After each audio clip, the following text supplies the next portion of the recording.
আসসালামু আলাইকুম, সবাই কেমন আছেন? আমি আপনাদেরকে আজকে একটা ছোট্ট সুন্দর কিউট সেটআপ দেখাবো। এই যে দেখেন, আমার এই টাস্কবারের এই কোণায় একটা বিড়াল দৌড়তেছে।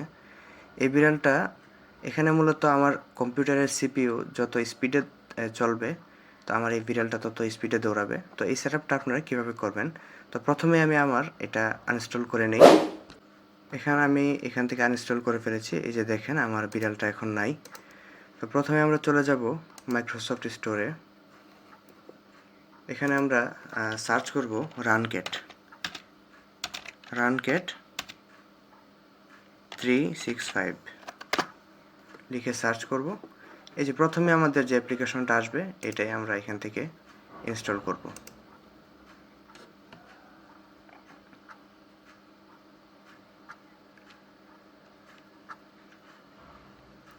আমাদের ইনস্টল কমপ্লিট।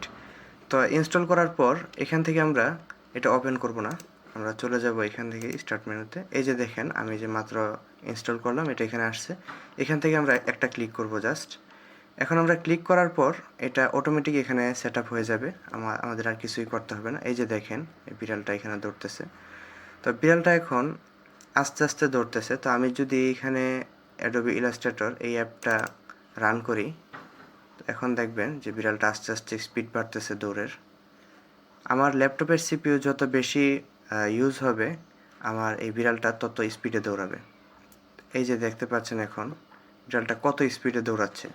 এখন যদি আবার আমি এটা ক্লোজ করে দেই, এই যে দেখেন, এখন কিন্তু 58-তে চলে গিয়েছিল, এখন আবার চলে আসছে 28%, আবার এখন 12%। এভাবে আপনারা এই কিউট সেটআপটি এখান থেকে করে নিতে পারবেন। তো এটা আমি আরেকটা জিনিস দেখাই। এখান থেকে আপনারা যখন রাইট ক্লিক করবেন, এখানে আপনারা সেটিংয়ে যাবেন। সেটিংসে গিয়ে এটা লঞ্চ অ্যাট স্টার্টআপ, এটা আপনারা এখানে ক্লিক করবেন। অর্থাৎ এটা ক্লিক করার পর আপনারা যখন ল্যাপটপটা অথবা আপনার কম্পিউটার ওপেন করবেন, ওপেন করার সাথে সাথেই এটা এখানে চলে আসবে। এখান থেকে আবার আরেকটা ফিচার আছে যে রানার। এখান থেকে আপনি বর্তমানে ক্যাট দেওয়া আছে, এখান থেকে প্যারট দিতে পারবেন, একটা টিয়া পাখি। আবার এখান থেকে আপনারা চাইলে হর্স, ঘোড়াও আছে। তো আমার কাছে এই ক্যাটটাই অনেক সুন্দর লাগে দেখতে। তো আপনারাও চাইলে এই সেটআপটা করে নিতে পারেন। তো ভিডিওটা কেমন লাগছে সবাই জানাবেন কমেন্ট করে। আর যদি ভিডিওটা ভালো লেগে থাকে তাহলে সাবস্ক্রাইব করবেন, একটা লাইক করে পাশে থাকবেন। আসসালামু আলাইকুম।